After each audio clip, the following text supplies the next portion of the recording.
बोले श्री गुरु महाराज की जय। बोले गौरा मैया की जय। आई गौरा जी कहा तारी हाँ अपना शिव जी से अपना भोला जी से कहा तारी हाँ का ये भोला जी हाँ अब भांग धतूरा छोड़ी छोड़ी जय हो। मीठा पान खाई हाँ गाजर सब कुछ छोड़ छोड़ दी दी। मिठाई खाई खाई मीठा पान खाई हाँ, लेकिन ये कुल लेकिन ना भांग खाए छोड़ के दी। का तारी कैसे हो कैसे हो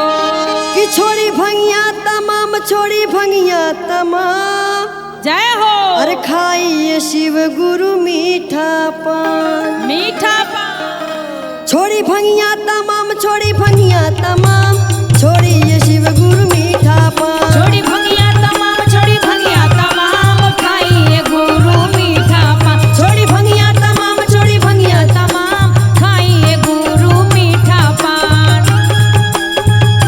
तमाम खाइए गुरु मीठा पान खाइए शिव गुरु मीठा पान खाइए गुरु मीठा पान खाइए शिव गुरु मीठा पान खाइए गुरु मीठा पान छोड़ी भंगिया तमाम छोड़ी भंगिया तमाम खाइए शिव गुरु मीठा पान छोड़ी भंगिया तमाम छोड़ी भंगिया तमाम खाइए गुरु मीठा पान छोड़ी भंगिया तमाम छोड़ी भंगिया तमाम खाइए गुरु मीठा पान आने सुपारी सिसिया ले आईले सिसिया ले आई है हो सिसिया ले आई है भांग धतूरा चिंता भगैले चिंता भगैले हो चिंता भगैले पाने धतूरा सिसिया ले आईले सिसिया ले आई है हो सिसिया ले आई है भांग पिसे वाला चिंता भगैले चिंता भगैले हो चिंता भगैले हम करब न काम खाइए शिव गुरु मीठा पान हम करब न काम खाइए गुरु मीठा पान हम करब न काम खाइए गुरु मीठा पान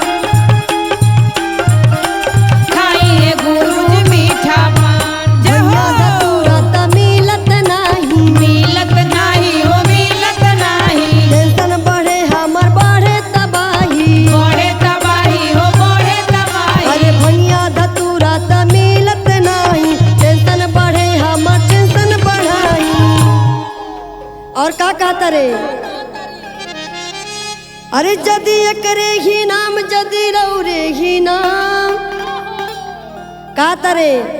कि देखी एकर कुल नाम मत ली हाँ भांग धतूरा के नाम लेवे मत करी देखी मीठा पान लड्डू पेड़ा खाई हाँ अरे भांगे के पेड़ा बना ली हाँ भांगे के पेड़ा बना ली लेकिन हाई कुल भांग धतूरा मत पी कहा तरी कैसे जदि रौरे ही नाम जदि रौरे ही नाम खाइए शिव गुरु